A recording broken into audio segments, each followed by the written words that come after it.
Os diré que Francisco Arrieta es médico de familia, pero también es endocrinólogo, tiene esa doble vertiente, y aunque ahora se trabaja más en áreas específicas de la endocrinología y de la nutrición, pues le hemos pedido que nos hable de riñón y diabetes, ¿no? Y espero que seguro que va a ser algo un poco diferente a lo que habéis visto hasta ahora. Bueno, primero dar las gracias, pues fue también dar las gracias al grupo, ¿no? Especialmente, pues bueno, a Fernanda Domingo, que yo le doy bastante caña desde mi parcela, porque soy, como he dicho, me gusta investigar, y si eres investigador, eres crítico. Si eres docente es otra forma, pero si te gusta investigar tienes que ser crítico. Entonces realmente siempre he sido crítico, les he criticado mucho, han aguantado y siempre han tenido deferencias y siempre, en el fondo, han hecho caso a algunas cosas, como fue el acta, que se ha ido Fernando, que no lo ha visto, ¿no? Y luego realmente pues me sorprendió cuando me pusieron. Realmente me fastidia porque cuando me pusieron el nombre me pareció que, por supuesto, no vas a decir nunca que no, pero nos ponían un cuarto de hora. Yo es lo que le he dicho a Fernando, ponía un cuarto de hora y yo quería haber traído a alguien que conoces, que tal, que le puedo pinchar yo o le podéis pinchar. Para un cuarto de hora traer a alguien un sábado y como hacíais otro día por esto, ¿no? Me parecía un poco heavy, ¿no? Entonces dije, bueno, luego se pierde 45 minutos, entonces dije, bueno, os diré que bueno, que es un tema que lo nombro por ahí, que me ha gustado, siempre me ha trabajado, lo he defendido desde el grupo, que también, claro, desde la sociedad madrileña sí he participado cuando ha habido la nefro y la visión integral del paciente, creo que tiene que ser, no tan sesgada como es cuando eres un clínico. Entonces, bueno, lo primero que es que se dijo el otro día que nos presentáramos, que nos íbamos a presentar y no nos presentamos. Por eso esto va para Fernando, ha dicho, te he modificado la tercera diapositiva. Entonces el otro día hablando en la cena, que por eso va también dedicado a tal, pues bueno, yo es que realmente no es que tal, es que soy historia de la diabetes. Y eso es una cosa, yo ya me siento no cuando decís que somos mayores, es que cuando hablas la historia de la diabetes, que se ha puesto ahí, hay 10 páginas del doctor Rodríguez Miñón. Dentro de las 10 páginas el doctor Rodríguez Miñón, que las escribe, Serrano Ríos, Hermenegildo, tal, doctor Herrera, y los doctores Arrieta, padre e hijo. ¿Qué coño? Me siento importante, coño, porque escribíamos ahí, es verdad que hacías lo de la diabetes, y digo, oye, me siento historia. Entonces, verte en historia, cuando era residente, había pasado la evolución, digo, oye, es que es historia de diabetes, ¿no? Entonces, pues lo ponía un poquito ahí para cuando preguntamos presentarnos, bueno, ya uno cuando habla de que es mayor, pues uno entonces se tiene que haber retirado ya siendo casi residente. Entonces, lo creo que es la actividad, el estar vivo, realmente lo que hay. Y más, os digo una cosa, porque yo lo que me motivó cuando me dedicaba puramente a la investigación, cuando vi que un premio Nobel viene a dar una charla y que empezó medicina a los 50 años, dije, hombre, pues hasta los 50 puedes estar vagueando. Empiezas la carrera a los 50, a partir de los 50 igual. Entonces, y llegó a premio Nobel, empezando la carrera de medicina en Estados Unidos con 50. Fue Sally el que descubrió todas las hormonas. Bueno, lo estructuré un poco así para que se vea, los voy tomando un poco los temas para que fueran un poquito pues para discutir. Y como me gusta siempre aprender y aprender, es para que se discuta, porque ya habéis visto que se sabe poco de pocas cosas, y cuanto más investigas, sabes nada, ¿no? Que es un poco así. Entonces, un poco la importancia del tema, porque dice, bueno, ¿y por qué eliges el tema? Que es lo primero que te preguntas, ¿por qué este tema? No es porque te guste o por lo que sea. Vamos viendo, vamos a hablar un poco si es progresiva o no es progresiva, con otra finalidad, los medicamentos, cuándo, cómo, ajustar un poco el abordaje y qué es lo que dicen un poco, lo vamos viendo y en el fondo pues, se podía consensuar. Entonces, ¿por qué la nefropatía? Pues la nefropatía es una complicación. Parece que es obvio, ¿no? Entonces, cuando vas viendo los grupos, pues ves efectivamente amputación, riñón, tal. Entonces, dices, coño, es un tema que es importante. O sea, cara a un estudiante, cara al otro, pues dices, hombre, no estamos hablando de algo que si te hablo, te digo, la trimetilaminuria, que hueles mal y que no tiene igual repercusión, pues huele tal, pues no tiene una repercusión. Puede ser más social, pero no tiene una repercusión, con lo cual el clínico no lo ve, más el paciente. Pero tú como clínico, ¿le va a pasar algo? No, tiene trimetilaminuria, tal. Bueno, son cosas así, ¿no? Entonces pasamos al siguiente, problema de la nefropatía. Pues lógicamente el problema de la nefropatía, y por eso los que realmente están muy implicados y los movimientos vienen desde el lado de la nefrología. Igual que el corazón o tal, se emiten los cardiólogos, los nefrólogos están y son los que mueven y los que se preocupan porque realmente la causa subyacente más importante de enfermedad renal terminal hoy por hoy es la diabetes. Antes no lo tenían importado, no lo valoraban, pero hoy lo que ven es que es una enfermedad, les está comiendo terreno y como han ido todos, son costes, son tal, y son los nefrólogos los que están, incluso como luego veréis, los consensos vienen muy avalados por nefrología para poder controlar. Entonces, claro, cuando es un problema, te dice el gestor, cuando ves el otro sector, contrólamelo, yo no puedo ver a todos, ¿qué es lo que hago? Voy al médico que atiende todo y se hacen, como luego veréis, protocolos o cosas así. puesto ahí que dices, eso me he puesto algunas epígrafes que son chuletas que me pongo para comentar, ¿no? Porque realmente me queda lo importante. ¿Y por qué? ¿Sabéis por qué es importante el riñón para el organismo? Lo habéis pensado, es muy fácil, pero hay que saberlo, yo creo. Pues realmente el riñón es lo que nos permite haber evolucionado, salir del agua, mantener la vida terrestre, básicamente. Entonces lo que te permite es que se va a mantener, porque nosotros somos, y todos venimos del agua. Entonces cuando evolucionamos, si no tuviéramos riñón, no podíamos salir y continuamos en el mundo marino. Entonces, bueno, que es una cosa que es así, pero que es importante para que veáis los órganos, que es un órgano sordo, pero importante. Es como el corazón, que late mucho, hace mucho ruido, pero el riñón siempre es un órgano sordito, que llama poco la atención, pero es muy importante. Entonces, es muy importante para la adaptación, ¿no? Entonces, vamos viendo cosas que solo vais viendo, pero se repite, además son ahí, vas viendo. Entonces, oye, un 35%, o sea, de las complicaciones, pues es importante, no es que lo vamos diciendo.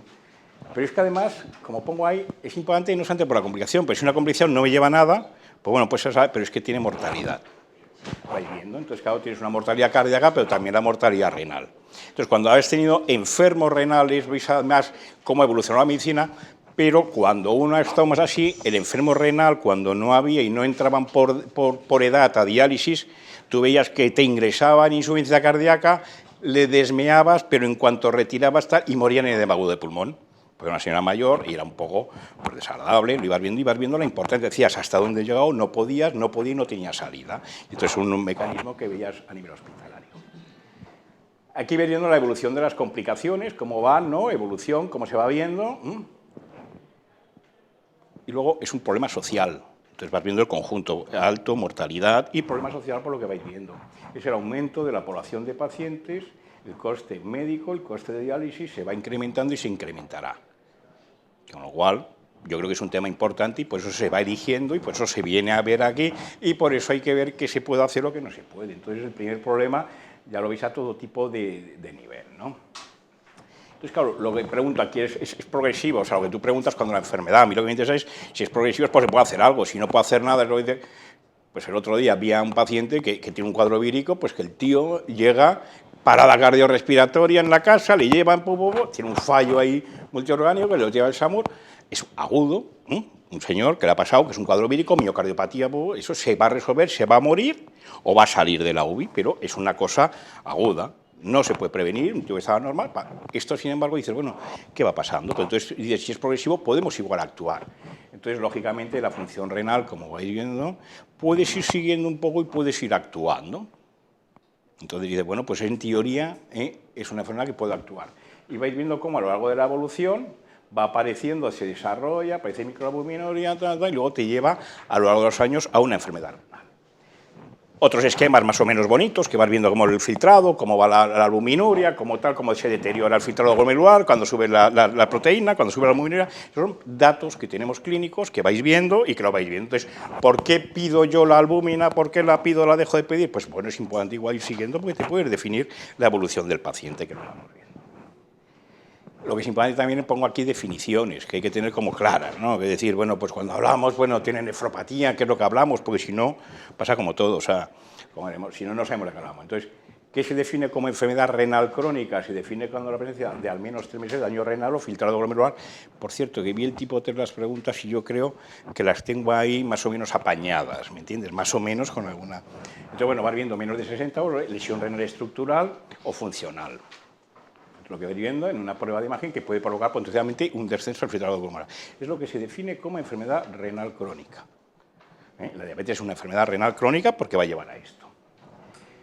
Otros conceptos, definiciones, que es cuando se habla es nefropatía diabética, la afectación renal en un paciente diagnosticado con proteína superior a 300 miligramos. En la ausencia de patología renal, la afectación renal en un paciente diagnosticado con proteína superior a nefropatía, cuando ves microalbuminuria es incipiente, que abriendo, pero cuando está establecido, ya hablar de nefropatía. Y luego, esto sí lo ponía aquí. Biomarcadores tenemos, lo quería haber preguntado, pero ha saltado. Y decía, como vamos mal de tiempo y me han dicho que si acabo en media hora, mejor que en 3/4 de hora, pues lo hacemos así. Realmente se está investigando, se investiga y se viene investigando de biomarcadores en nefropatía diabética, porque no tienes un biomarcador que te diga cómo va a evolucionar el paciente. O sea, tienes datos clínicos, pero tú no sabes, si tengo una micro, ¿qué va a pasar? Ahora tengo una micro, va a ir bien. No. Eso no es un marcador, se está viendo, te permite decir, tengo esto, tengo lo otro, pero no te va a poder decir la evolución que va a tener el sujeto. Con lo cual, biomarcadores de nefropatía diabética como para poder estadiar, no lo tenemos. Lo que digo, porque desde que uno con biomarcadores la microalbumina, ya sé que tal, no están investigando muchos, pero más o menos, pero todavía hoy no hay ninguno. Acaba de salir una revisión ahora en diálisis, también mirando biomarcadores y tal, no hay nada. Con lo cual hay mucho terreno por hacer, mirando, es un campo muy libre, porque te va a salir uno, parece que esté mejor, o sea que interesante. Entonces, lo que sí que tenemos son factores de riesgo, que es lo que sí puedes, eso podemos saber. O sea, un biomarcador, no, pero factores de riesgo. Entonces, factores de riesgo, como veis con los biomarcadores, la edad, sexo, tabaco, hipertensión, todos ellos tienen unos resultados de correlación con enfermedad renal. Entonces, lo que interesa es que distintos estudios, que eso lo pongo y lo pone, y además lo preguntan en el tipo 3, dice que bien, no, es que todo esto es importante siempre y cuando podamos hacer algo, o tenemos que centrarnos. Entonces, lo que sí que está claro es que el control de la glucosa y la hipertensión, que también se han dicho, hacen que disminuya y no progrese la nefropatía diabética. Eso lo vamos viendo. Y luego lo que tenéis que ver, que lo pongo y está puesto ahí, es el papel de la insulinoresistencia, el papel que tiene sobre la liberación de insulina. Por eso veis que el obeso puede tener más insulinoresistencia y puede favorecer la albuminuria, son factores a tener en cuenta.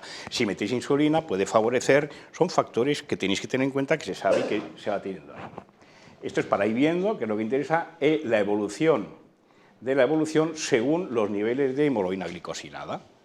Pero no es de ahora, es que son clásicos y estamos hablando ya desde el 96, van siendo estudios, entonces se puede ir viendo, como veremos que se puede actuar. Entonces vais viendo que si se baja la hemoglobina, sí podemos mejorar, como vais viendo ahí, en algunos endpoints, sobre todo de microangiopatía y retinopatía. Esos son cosas clásicas que no hay que complicarse, que ver, con lo cual, otra vez, no macroangiopatía, que es lo que se veía, que la hemoglobina glicosilada, que era la eterna discusión, no tenemos que mejore las otras complicaciones, las complicaciones macrovasculares. Y aquí lo vais viendo, los estudios ya que lo demostraron, que luego va siguiendo, se va repitiendo, pero bueno, no hay por qué repetir cosas que están repetidas y que se saben. Entonces son los clásicos, que se empezó primero con los diabéticos tipo 1, que era el DCCT, y luego se demostró que faltaba, que era lo que siempre se discutía, es muy bien en los diabéticos tipo 1, pero ¿qué pasa con los diabéticos tipo 2? Que no tiene nada. Pues salió el estudio Kumamoto y ya se vio que efectivamente también en los diabéticos tipo 2, y luego ya se continúa copiando, continuamos tal, pero eso ya es engordar la literatura, y más cuando vais viendo que ahora hay que pagar por escribir, lo cual ya es un chollo, ¿no? O sea, eso vais viendo que las lesiones que vais a recordar siempre, las lesiones que son el esquema que lo veis ahí, es la lesión del podocito, que se separa, tal, filtra y aparece lesión. Esto acaba de salir, lo pongo aquí, que era una idea que me parece que es importante, que es una de las cosas que muchas veces te preocupabas, oías, es que realmente es distinto el diabético tipo 1 del tipo 2, la nefropatía, porque cuando ibas a buscar diabéticos tipo 2 que tuvieran nefropatía, al pensar que había tantos, decías, pues voy a trabajar, voy a encontrar mucho, y cuando empezabas a buscar, no había tantos como te esperabas. Tú veías que los diabéticos tipo 1, a medida que iba evolucionando la enfermedad, los tenías ahí todos controlados, vamos a coger, vamos a comprar, ¿y dónde están? ¿Pero dónde hay? Que no encuentro. Pero lo que sí que es importante es que la función renal no difiere significativamente a la hora de actuar entre el diabético tipo 1 y el diabético tipo 2. Con lo cual yo creo que es importante que va a salir en una revista de metodología. Esto es para ver un poco el concepto, lo he ido aclarando porque como habéis visto que igual que no tenemos biomarcadores que os podríamos haber hinchado de haber este estudio dice que este es mejor, a nivel básico, igual que podemos hablar de la importancia que tienen los microRNAs, que es lo que estaba de moda a nivel un poquito celular. Bueno, pues hay que yo creo que a lo práctico, que es lo que vamos viendo, no, sí, tal, para la práctica. Entonces, lo que vais viendo cuando luego se actúa es que si no os dais cuenta que toda hiperglucemia, la hiperglucemia igual que los lípidos, igual que los aminoácidos, son tóxicos. O sea, toda sustancia, si tú bruscamente metes a un tío una glucosa en vena, la rasas. Pero es que quien dice eso es a nivel celular igual. O sea, el exceso de glucosa se metaboliza y tira hacia metabolitos tóxicos, no tóxicos, se acumula triglicéridos. Con lo mismo pasa con los aminoácidos. Cuando te sale un aminoácido como la fenilalaninina se metaboliza porque no se acumula, si no lo eliminas, a productos que son a veces tóxicos, que es lo que da. Si yo bajo a veces mucho los metabolitos, pueden ser igual dañinos, ¿no? Que es lo que se va viendo. Entonces, lo que va viendo es que todo tóxico, pues estrés oxidativo, ácidos grasos, hipoxia, y siempre aparece la inflamación. Por eso, cuando vais viendo los fármacos, inflamación. Eso es un tema infinito, porque ya se vuelve a complicar todo. El que quiera, quiero ver si va mejor, tal, ahí ya tienes, vamos, para perderte. Y para pasarte la vida entretenido, buscando, pero en el fondo, si quieres tratar a un paciente, el ABC es el mismo. Luego, buscar marcadores que sean muy específicos es muy difícil, como viendo. Ojalá tuviéramos un biomarcador, tacer de oro de nefropatía, tendría dinero.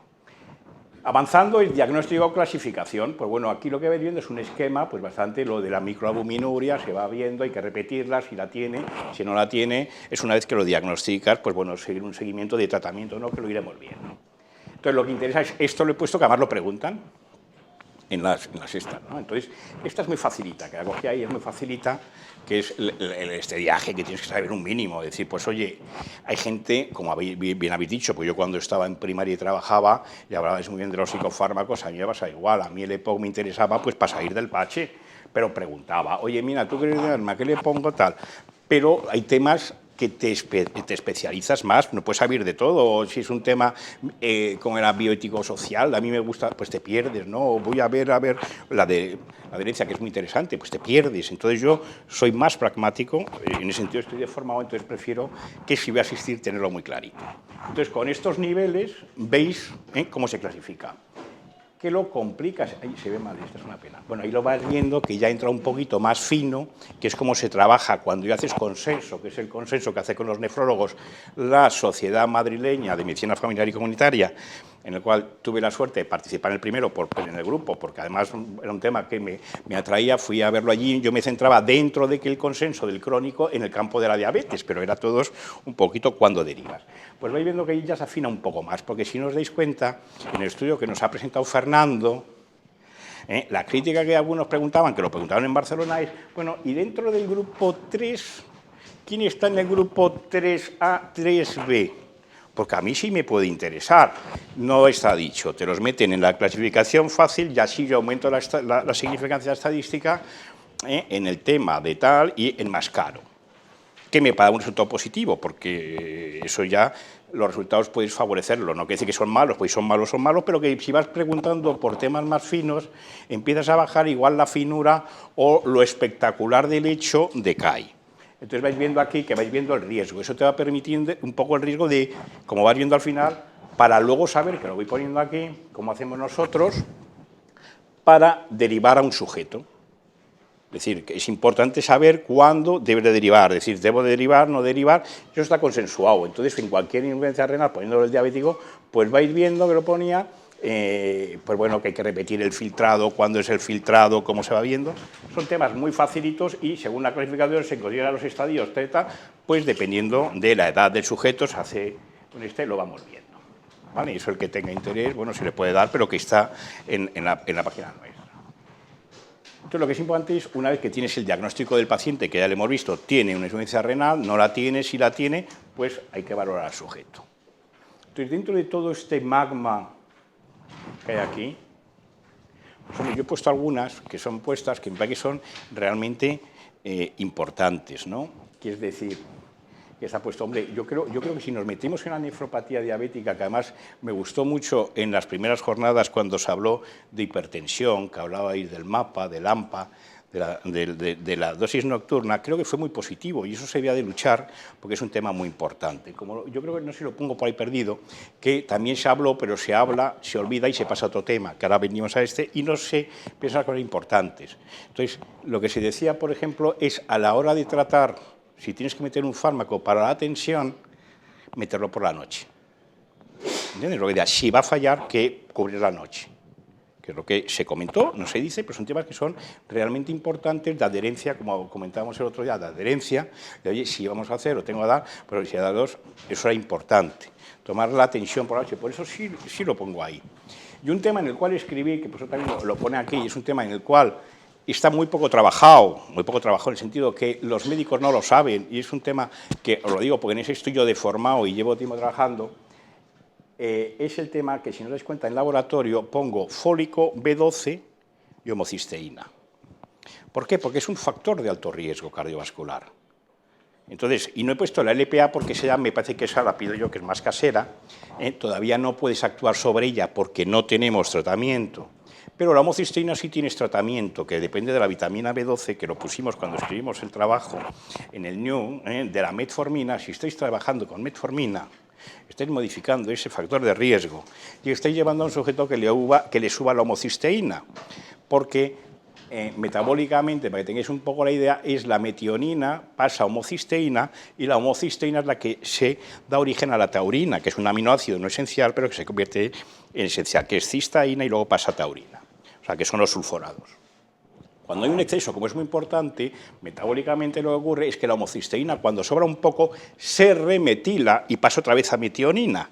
Entonces, hace un ciclo por delante y por debajo pasa a, para que veáis, a la taurina, ¿no? ¿Qué pasa? Que la vitamina B6 y B12 actúan como cofactores para estas enzimas. Entonces, cuando va a pasar la homocisteína a metionina, falta la B12 y entonces no se remetila, con lo cual va a llevar a que hay un stock de homocisteína que en vez de mantenerla fija, que pasa a metionina para volverlo a hacer y que no haya un stock, hay un stock en este lado que es en el déficit de la metilente tetrahidrofolato reductasa. Al ver un déficit ahí, se acumula ahí y entonces hay un stock y eso es tóxico. Entonces hay gente que tiene un trastorno que es bastante frecuente, metabólico, que eso no está dicho, pero lo digo como primicia, que dentro de poco lo sacaré igual, tal, que es muy frecuente esa alteración, que al ponerla tú de manifiesto por carencia de vitamina B12, estás diciendo que tengo riesgo cardiovascular, estás dando fármacos por un lado, pero por otro lado estás cargando. ¿Entendido? Es una cosa que luego cuando salen los estudios que hablas, por ejemplo, cuando veis el Predimer, yo hablé, querían ver, se perdieron un poco y hablé yo, cuando hablaba le digo, es que lo que te está pasando es que estás metiendo aquí la pata, porque aquí metes a todos igual, ya hay sujetos que pueden tener un déficit de vitamina, entonces no te vas a ir al estudio porque estás metiendo dieta, pero puede haber un trastorno. Un trastorno que puede ser heterocigoto, porque hay mucho heterocigoto, que en cuanto hay un poco de carencia se manifiesta. Entonces, lo digo por eso un poco, para que sepáis un poco el tema, que son factores de riesgo cardiovascular, que es el diabético, que le estáis metiendo metformina, que puede actuar, o no estáis viendo cómo tiene la vitamina B12 y el fólico, que si la tiene baja tenéis que darla para que no haya problema. ¿Correcto? Y sin embargo, ya también, que ya está más puesto como de moda, que se ha puesto ya es determinar la vitamina D. Por eso no lo ponía tanto aquí, como luego veremos. Bueno, ¿qué tal? Bueno, voy a acelerar mucho, porque si no, al final... Bueno, entonces lo que es importante aquí, cuando ves la nefropatía diabética, dicen, pacientes con nefropatía tipo 1 casi siempre tienen otros ciclos macrovasculares tales como retinopatía y neuropatía. O sea, lo que viene a decir aquí, igual que pasa con la nefropatía y la retinopatía, va muy asociada. Entonces, hay que tener cuidado porque a veces no hay una insuficiencia renal, o sea, una nefropatía crónica por la diabetes, sino que puede ser por otra causa. Entonces, un dato para tenerlo en cuenta es, si no, la nefropatía te puede ser orientativo.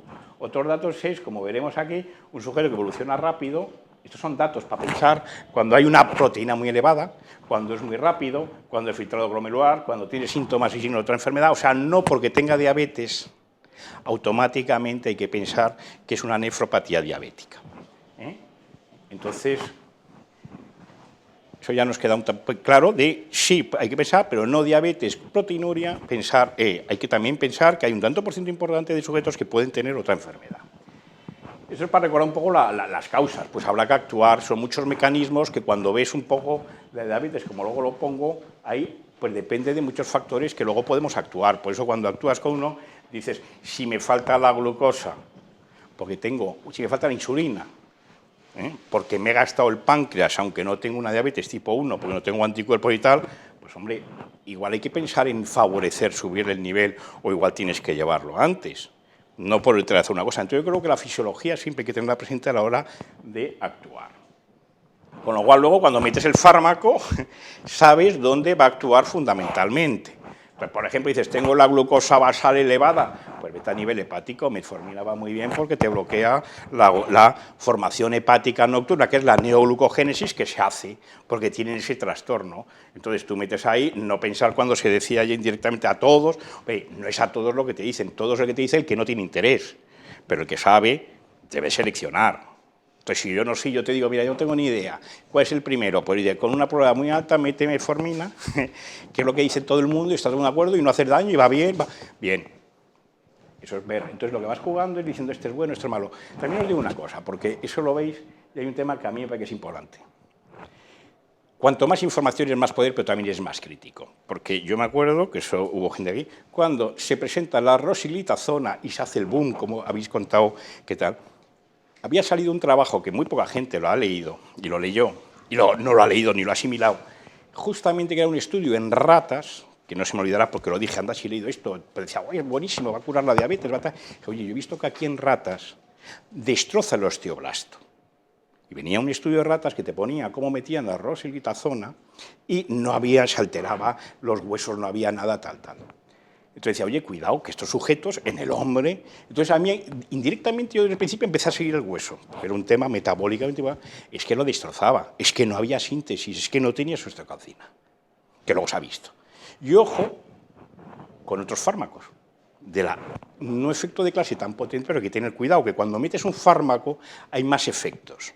Entonces tú, por ejemplo, dices, oye, si no tengo tal, si tengo bien el hueso, pero igual si vas a meter una pirovitazona, mete, porque no es tan potente como otro, pero igual tienes que pedir una densitometría. Para quedarte, es como pasa cuando jugáis con los bifosfonatos. Que luego pedirlo antes de meterlo, porque luego va a ir el dentista y va a decir que porque le has metido bifosfonato y dice, oye, tenía esto bien. Entonces, lo que quiero decir que hay fármacos que solo los vas viendo, y yo lo pido y lo veo, que tienen efecto. Y ahí sí, no tienes serios ahí, pero que hay que seleccionar al paciente. Vais, vender cardíaca tal, pero hay que mirar otras cosas. Entonces, mirarlo siempre, que sois los que veis el paciente global, no sectorizado. Entonces, eliges un poco. Entonces, este me interesa, y lo he puesto arriba. Sí, porque está ahí. Es muy importante, y lo vais a ver, que no se ha trabajado, pero que será un tema, la microbiota. La microbiota de la obesidad, hay trabajos que salieron en el Nature hace como 3 años, fantásticos, hechos en rata, cambiando la flora, como ratas delgadas les metían la flora intestinal de la rata gorda, cómo actúa a nivel de los T, a nivel molecular, cómo se revive, fantástico. Y ves cómo la flora microbiana altera y que desencadena obesidad. Y ya vais viendo que nosotros vais viendo cómo se está tratando ya con heces a la enfermedad inflamatoria. Entonces vais viendo que en el fondo, que es lo que dicen, pensar que la evolución del hombre se consiguió gracias a la simbiosis de la célula con las bacterias. Nosotros, por eso cuando dicen que somos bacterias, tened en cuenta que cada mitocondria es una bacteria. Y hemos evolucionado de la simbiosis de la bacteria con el entorno. Entonces tú tienes enfermedades, como luego veremos, que serán por la flora bacteriana, es decir, por mis mitocondrias que tienen un DNA que las transmite la mujer, y otras que son nucleares. Y el diálogo del DNA mitocondrial, que es bacteriano, con mi DNA, da patología, como luego he puesto por ahí que veáis que hay diabéticos que tienen enfermedades mitocondriales, que son enfermedades también indirectamente bacterianas, porque es la mitocondria, es una bacteria dentro de lo que es una célula. Por eso cuando veis, entonces es un papel que veáis que no lo tenéis ahí, pero que creo que es realmente importante para que ya vayáis pensando, ir abriendo ese abanico de cosas que muchas veces no se explican y se pueden ver. Bueno, esto lo veis ahí, el estudio de vida, y por eso pongo ahí educación. Entonces, esto de la educación es muy importante. Pongo ahí el estudio precede, que era un estudio que hicimos en primaria, que cuando estaba ahí, que era la educación, el efecto de la educación sobre determinados factores. Ahí, con respecto, pongo la presión de lo que he sacado yo, que no lo puse así, era la presión arterial sistólica en los pacientes que han seguido una educación por parte de enfermería, que es un estudio importante, que está publicado una parte en el PLOS ONE, no sé, lo publicamos y otro en revista clínica, el primero en revista clínica, luego se continuó explotando, y era ver cómo la educación mejoraba el control metabólico, tal, pero lo que nos interesa es que mejoraba la tensión arterial sistólica. Dieta mediterránea, que se hablará, bueno, lo que tenéis que tener en cuenta, que a mí es lo que me afecta con respecto a la nefropatía. Sí mejora la retinopatía, pero nefropatía, de momento, no podemos, con ese fin de la nefropatía, defenderla. Con lo cual, pues está la dieta DAS, que también la vais a ver, que es el control de la hipertensión, que lo veis en las guías, pues tened en cuenta que podéis poner, como pongo yo en la guía, pues, oye, pues también control la sal, como vais viendo, no cerrarse en un tema tan así. Y luego esto lo pongo aquí para que veáis cómo todo se puede mejorar y tal, y se puede ver. Vamos a ver. Si yo tengo un índice corporal grado 2, lo pongo aquí que ponéis, igual es cirugía. ¿Me entienden lo que digo? Es la cirugía. Que ya se está haciendo grado 30, o sea, ya se está bajando de 35 para abajo porque depende del sujeto, la resistencia que tiene al tratamiento, los cofactores y cómo va. Entonces, no tengo que hacer este esquema, no me está perdiendo peso, porque sabéis que no, Lo otro es que si me da un gel, otra cosa es que no quiera el sujeto, que no se pueda, pero que os lo digo un poco para que veáis un poco los esquemas. Os lo digo porque le puse, porque este es el book insignia, yo creo que se utiliza en primaria, entonces lo digo, sobre todo viendo aquí, lo digo que bueno, que todo se puede, hay que continuar a mirarlo. Entonces, esto es lo que os he contado antes, que si veis un sedimento, una enfermedad aguda, tal, pues pensar que esa nefropatía igual no es, si le devotáis, ahí pensar que no es nefropatía diabética, descartar otras causas, no quedaros ahí en la simplicidad.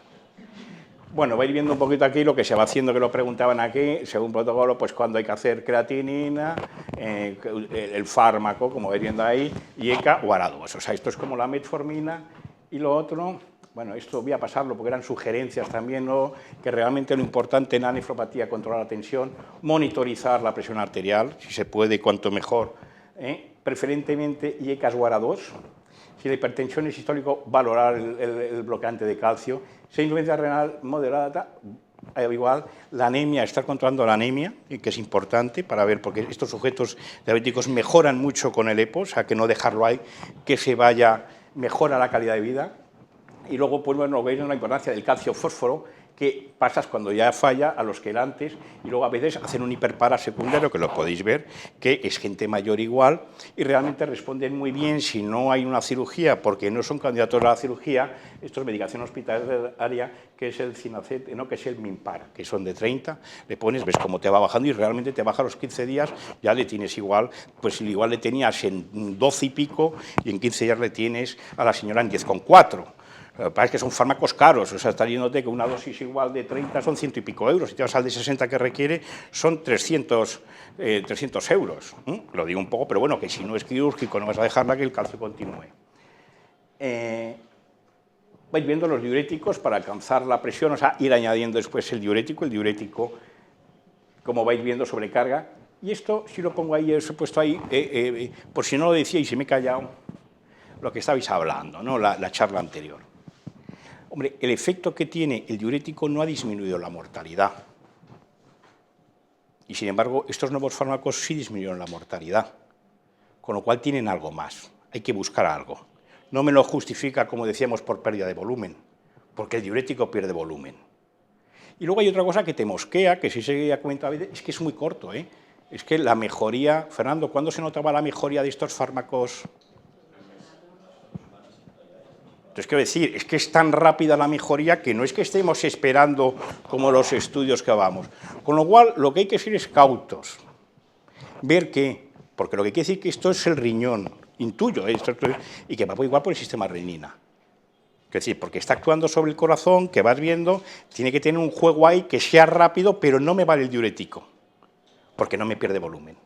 ¿Me entiendes? O sea, que es lo que se ha comentado un poquito aquí. Entonces, lo que digo, y luego, cautos, cautos por ese efecto, porque a mí lo que más me ha gustado de este estudio no es, que sí es verdad que era bombo y platillo, pues como se tiró, el 4S fue a bombo y platillo, o sea, fue algo espectacular, hemos curado, yo me acuerdo que lo viví, el 4 ya hemos curado, y luego el siguiente estudio igual. Hombre, yo creo que si tiene un resultado espectacular, queda, y sobre todo a mí, que cuenta, lo que viene bien es que me daba miedo antes por la cetoacidosis, que veías que era un fármaco que estaba, jolín, en peligro, que estás poniendo, ¿no? Que dices, de repente cetoacidosis, porque tal, y están explicando, hay que estudiarlo porque algo pasa ahí.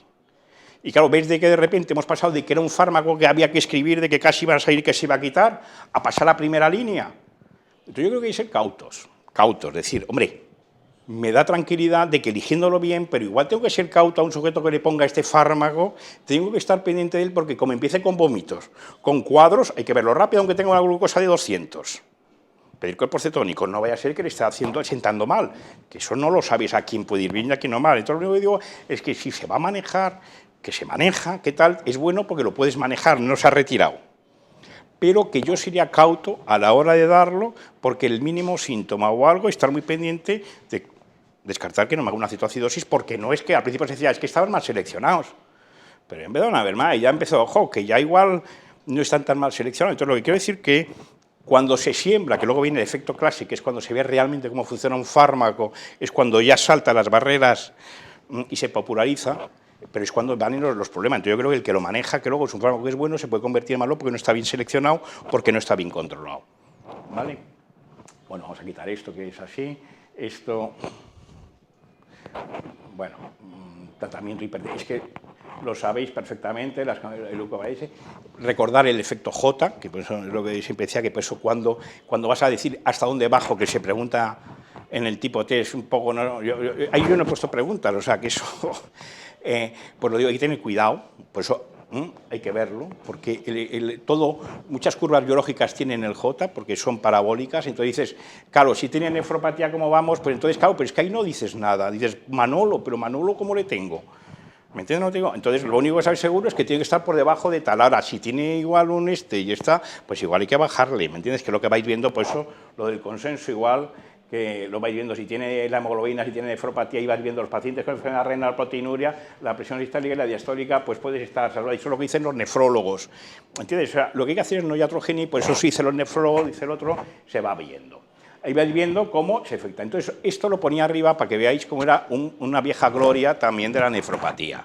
Porque yo empecé a trabajar con nefropatía cuando ya acababa la residencia. Y entonces fue cuando trabajábamos, que entonces, para que veáis, era con el Capoten, el Captopril, ¿no? Entonces, era un fármaco que tenías que dar y tenías que tener al paciente cada 3 días en tu consulta tomando la tensión y viendo a los 15 días cómo iba la creatinina. Porque había sujetos que, como había miedo, se fallaba el riñón para que no fallara tal. Eso fue la primera, cuando era con él. Tal. Y luego ya pasamos a manejar, que es lo que había, que eran los trabajos que más éxito tuvieron en los primeros así, era ya el sujeto que no era hipertenso y tenía microalbuminuria.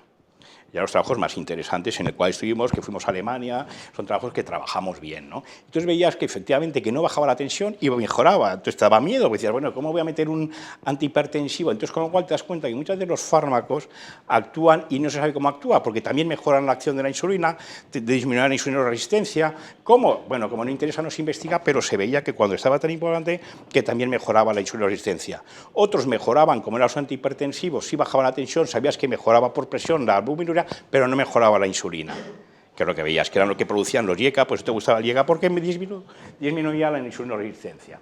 Lo que quiero decir que nosotros igual, hoy lo que estaba viendo, que igual teníamos un que se llama globocéntricos, igual que ahora está de moda lo adipocéntrico, ahora todo es el adipocito, la obesidad, pues bueno, entonces el objetivo, lo que vais viendo, lo que vimos el otro día, lo veis aquí, la hemoglobina, dependiendo, pone 8 o más, o sea que eso ya depende del criterio, porque hay trabajos que ahora si es un anciano, dependiendo, igual 9,5, que es lo que ya cada uno va conociendo.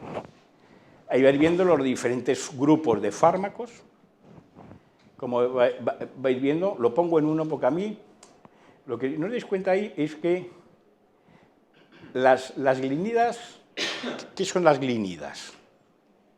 Porque es que las glinidas las veces muchas de sueltas. Entonces, cuando hablas de sulfonilureas, ¿metes la glinida? Porque cuando te ponen sulfonilureas, luego ves los sellos. Entonces, digamos de hablar igual secretagogos y cada uno que maneje los secretagogos. Porque yo cuando meto un secretagogo es para que aumente la cantidad de insulina. Lo que pasa es que aquí enseguida vamos a una reunión, y aquí me gusta, porque es la primera vez que oigo aquí, pero va a ser otro día, la otra preguntaban que quién manejaba sulfonilureas, y nadie levantaba la mano. Me ha sorprendido que he venido aquí y que se maneja mucha sulfonilurea, pero yo he estado en sesiones en las cuales, desde primaria, que se ha dicho de arriba tal, pues que están proscritas, que eso, o sea, quiero decir que son fármacos que existen, y mientras existan, si se manejan y se manejan bien, hay que ver, y cada uno asume un riesgo y tiene una prescripción y tiene que hacerlo bien, y elige el paciente y sabe si lo hace bien o mal, luego comparar es más complicado. Pero quiero decir que cuando veáis, que lo veis, pues solo he puesto yo aquí, o sea, en sulfonilureas, glitazonas, inhibidores, cuando vais viendo todas las opciones que van viendo, no se pone, muchas veces, por eso lo pongo secretagogos. Porque claro, cuando luego veamos, cuando hablamos de insuficiencia renal, ¿habéis manejado alguna vez una sulfonilurea para insuficiencia renal?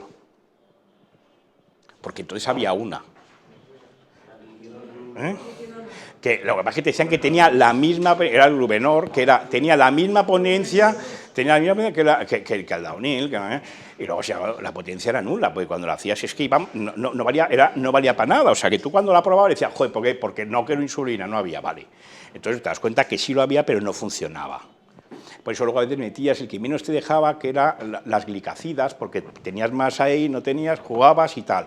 Ibas jugando. Pero ¿qué pasa? Vienen las glinidas. Y las glinidas, la verdad es que si se manejan y se han manejado, y en las guías que ponían los nefrólogos, como luego veremos que lo voy poniendo aquí, se metían. Entonces, ¿qué pasa? Que hemos quitado un fármaco que antes de ayer estaba de primera línea cuando era oral, a tal, porque claro, decías, ¿qué hago si yo no quiero? Si la abuela no quiere insulina, si no ve, ¿qué hago? ¿La dejo? Entonces lo que pasaba, no, yo quiero pastillas, que me decían. Entonces lo que vais viendo es que yo creo que, por eso le he puesto un poco lo de los fármacos, hablando no nuestro, que luego nos vamos centrando, porque esto es lo de siempre.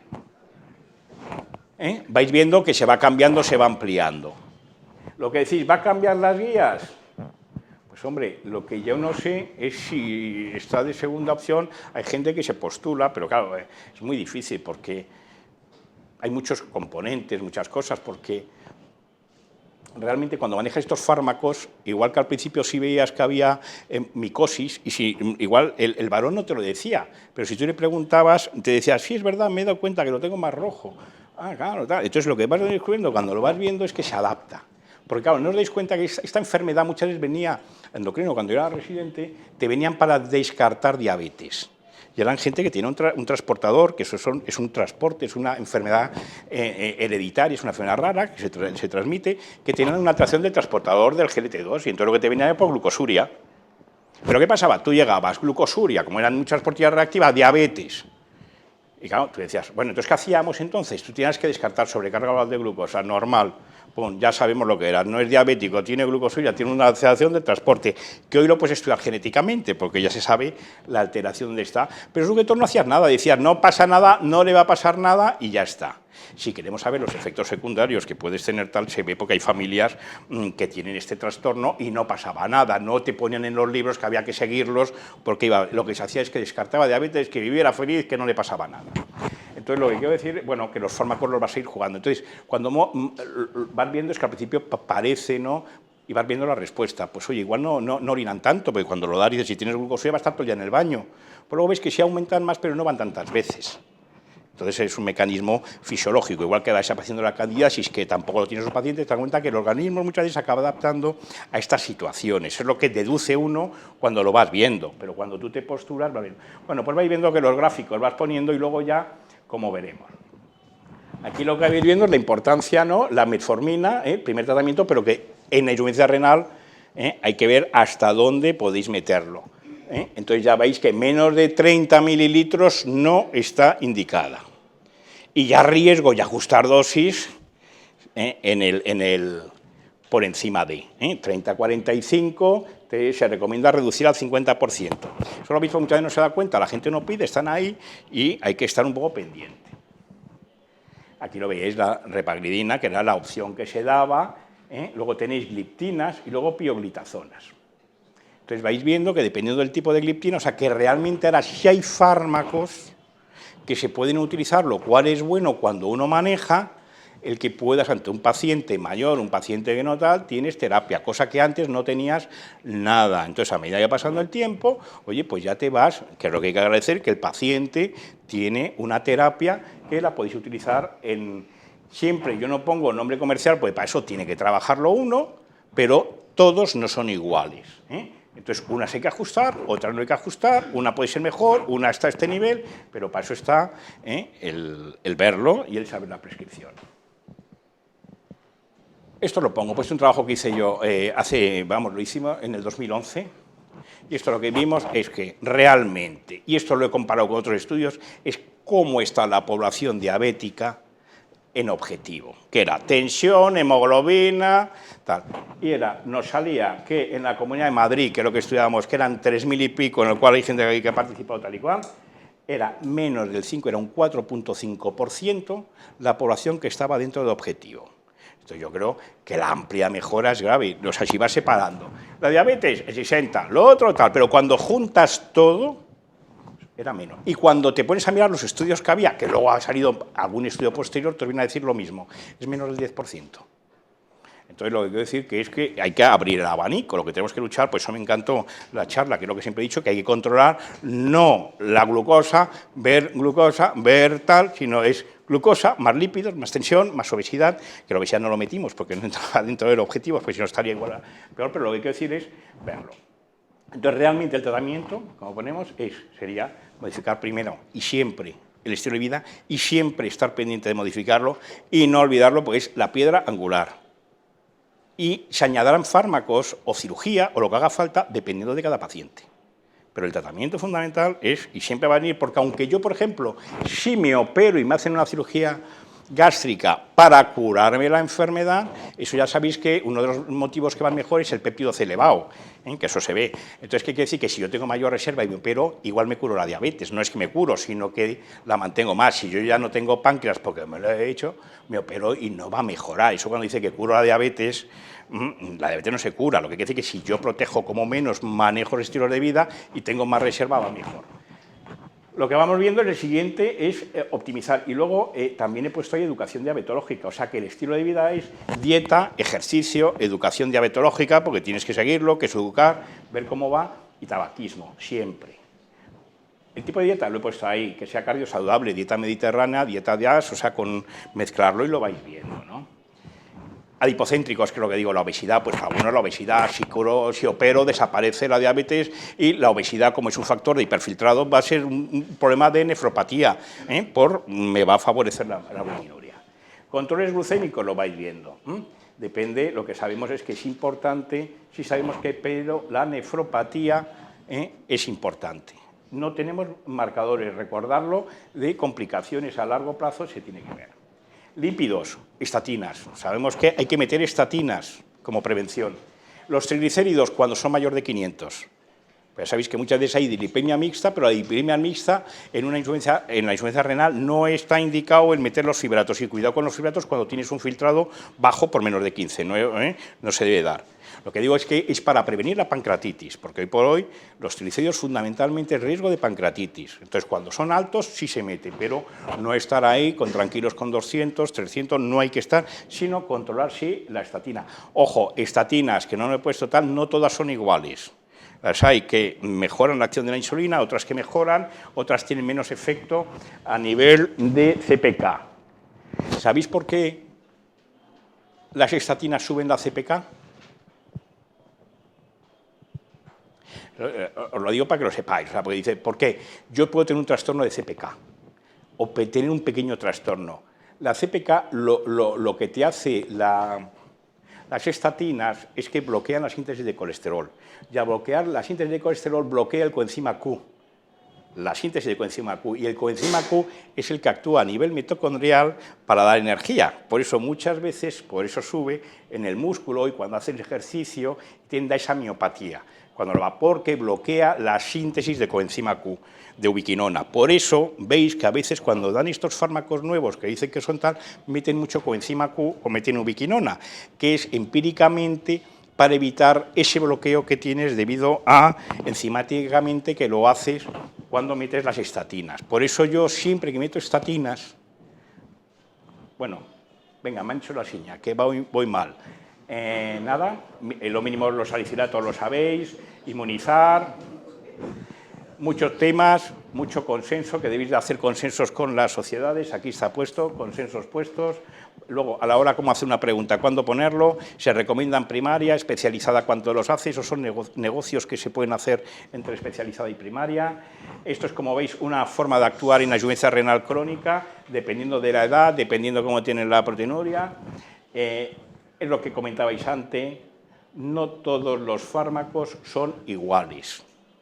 Y aquí va puesto esto, como vemos lo otro. Se asume el olmesartán es lo mismo que... Entonces, cuidado, hay que demostrarlo. Puedes deducir, pero no podéis decir que porque este fármaco me ha hecho... No, y prueba ello que cuando vais a hablar con fármacos pasa igual. Inflamatorio, veis que se han probado con mi inflamatorio esto. Esto es coste, que lo cogí así rápido, para que veáis lo que vale una glipicide 0.069 y si te vas al Xenetide, al GLP, 3.330 y tantos. Entonces vais viendo por qué viene. Recordar cáncer y diabetes y recordar que los fármacos tienen cáncer.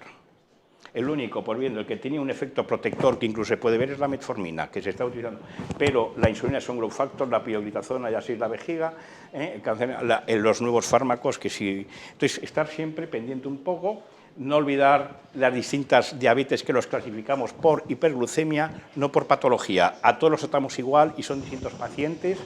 No hay que ser house, pero hay que estar al loro. Un tío que veas con sordera y diabetes, pensar que pues una mitocondrial, ¿entendido? O sea, porque así se escapa y es fácil que lo podáis asumir. Oye, mi abuelo es sordo, el otro es sordo, tengo el azúcar. Cuidado, eso es una mitocondrial.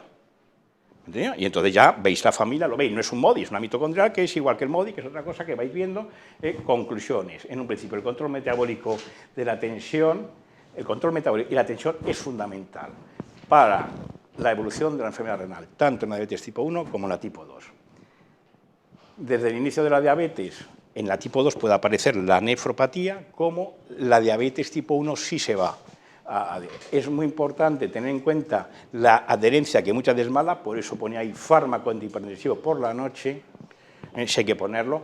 Es muy importante la asociación de fármacos, porque ya lo vais viendo, de 3 fármacos en uno en gente mayor, que eso la verdad es que ves que te favorece. No olvidar que el control incluya médicos, familiares, entorno social. Y estamos todo el rato hablando de individualizar, aunque generalizamos. Hay que individualizar. Y nada más. Muchas gracias.